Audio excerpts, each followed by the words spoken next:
Hi everybody, আজকের জার্নিটা হচ্ছে ময়মনসিংহ টু নেত্রকোনা। তোমরা জানো আমার কলেজ হচ্ছে নেত্রকোনাতে। তো তারপর আমরা নেত্রকোনা পৌঁছে গেলাম অ্যান্ড এখানের ওয়েদারটা ছিল এরকম যে এই বৃষ্টি হবে এই রোদ উঠছে, মানে এখানের না শুধু আজকের ওয়েদারটাই এমন ছিল, মানে তার বারবার মোরসিং হচ্ছে।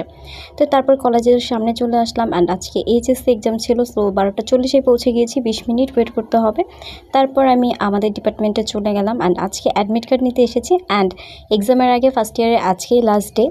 সো তারপর হচ্ছে অ্যাডমিট কার্ড নিয়ে হাঁটতে হাঁটতে যতটুকু ক্লিপ নেওয়া যায় ততটুকু ক্লিপ নিলাম। আর কিছু কিছু ভিডিও এত পরিমাণে নড়াচড়া হয়েছে যে সেগুলো কাট করতে হয়েছে অ্যান্ড জাস্ট হাঁটতে হাঁটতে ক্লিপ নেওয়ার টাইমটুকুই। অ্যান্ড কলেজে আমাদের অ্যাডমিট কার্ড নিতে 5 মিনিটও লেটস হয়নি, বাট আমি সকাল 9টা বাজে বের হয়েছি। বের হলেই কি হবে, আমার বাসায় যেতে যেতে 5টা+ বেজে গিয়েছিল, কারণ এত দূর জার্নি করে রেগুলার ক্লাস করা আমার পক্ষে পসিবল না। আমি আগের ভিডিওতেও বলেছিলাম অ্যান্ড আবারও বললাম। তো তারপরও দেখতে দেখতে ফার্স্ট ইয়ার শেষ অ্যান্ড আমাদের কলেজের সবথেকে ভালো লেগেছে আমার এই যে আমাদের ডিপার্টমেন্টের ব্যাক সাইডে একটা পুকুর রয়েছে। এখানকার বাতাসের জন্য পানিগুলো এত পরিমাণে সুন্দর লাগছিল অ্যান্ড ওয়েদারের কম্বিনেশনের জন্য আরও বেশি ভালো লাগছিল। তো এখানে আমি কিছু ক্লিপ নিলাম অ্যান্ড এখানে আমরা 5 মিনিটসের মতো দাঁড়িয়েছিলাম। তারপর এখান থেকে হচ্ছে হাঁটতে হাঁটতে চলে গিয়েছিলাম আরেকটু সামনে, ভেবেছিলাম ফুল মানে কলেজটা আজকে ভিজিট করেছি। দেন আমরা কিছু লজ্জাপতি গাছ দেখলাম। এখানে লাস্ট দেখেছিলাম বাংলাদেশ কৃষি গবেষণা ইনস্টিটিউটে, আজকে অনেক দিন পর দেখলাম। তারপর হচ্ছে আমরা দর্শন বিভাগের সাইড দিয়ে চলে যাচ্ছিলাম। এখানে একটা কিউট একটা গরু দেখতে পেলাম।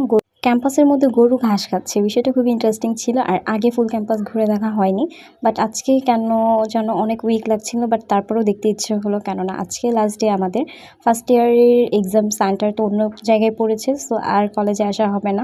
তারপর টিসি নিয়ে কে কোথায় চলে যাবো জানি না, যদিও আমার এখানে কোনো ফ্রেন্ড সার্কেল নেই।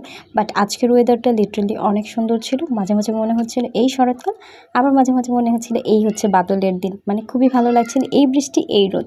আর এই সাইডটা আমাদের এখানে নতুন করা হয়েছে একটা মুক্ত মঞ্চ টাইপের মতো, এখানে বসা যাবে অনেক, আজকে দেখলাম ফার্স্ট আর কি। তারপরে হচ্ছে আমরা একটা দোকানে গিয়েছিলাম, দেখেন এখানে 20 বছর অন্তর থেকে ভালোবাসা জানিয়েছে মুজো, এটা খুবই ইন্টারেস্টিং লেগেছে। তো তারপর আমরা চলে যাচ্ছি হচ্ছে আমাদের বাসার উদ্দেশ্যে। এই জায়গাটা দেখলে আমার ধানমন্ডি লেকের কথা মনে পড়ে যায়, যতবারই যাই আমার ততবারই মনে পড়ে। দেখেন ওয়েদার, আপনাদের বললাম না কিছুক্ষণ আগে ওয়েদারে আজকে বারবার মুড সুইং হচ্ছে, এই তার প্রমাণ। তো তারপরে যে বাসের জন্য ওয়েট করতেছি, একটা বাস হচ্ছে মানে ছিল বাট টিকিট শেষ হয়ে গেছে, মানুষ হুড়োহুড়ি করে উঠছিল, বাট আমরা তো এইভাবে যাবো না। আমরা নেক্সট বাসের জন্য বসে বসে ওয়েট করছিলাম অ্যান্ড টুকটাক বৃষ্টি পড়ছিল, খুবই ভালো লাগছিল, ঠান্ডা ঠান্ডা ওয়েদার অ্যান্ড আকাশটা জাস্ট দেখেন ওয়াও। আমার ওয়েদারের ভিডিও করতে এত পরিমাণে ভালো লাগে, আমার প্রত্যেকটা ব্লগে আপনারা ওয়েদারের ভিডিও দেখবেন, কারণ আমার খুবই ভালো লাগে। স্কাই ভিডিও মানেই হচ্ছে আমার একটা ইমোশন। তো তারপরে এই যে দেখেন সবাই হুড়োহুড়ি করে উঠছে, আমরা নেক্সট বাসে যাব। আমরা হচ্ছে তারপর ফাইনালি আমাদের বাস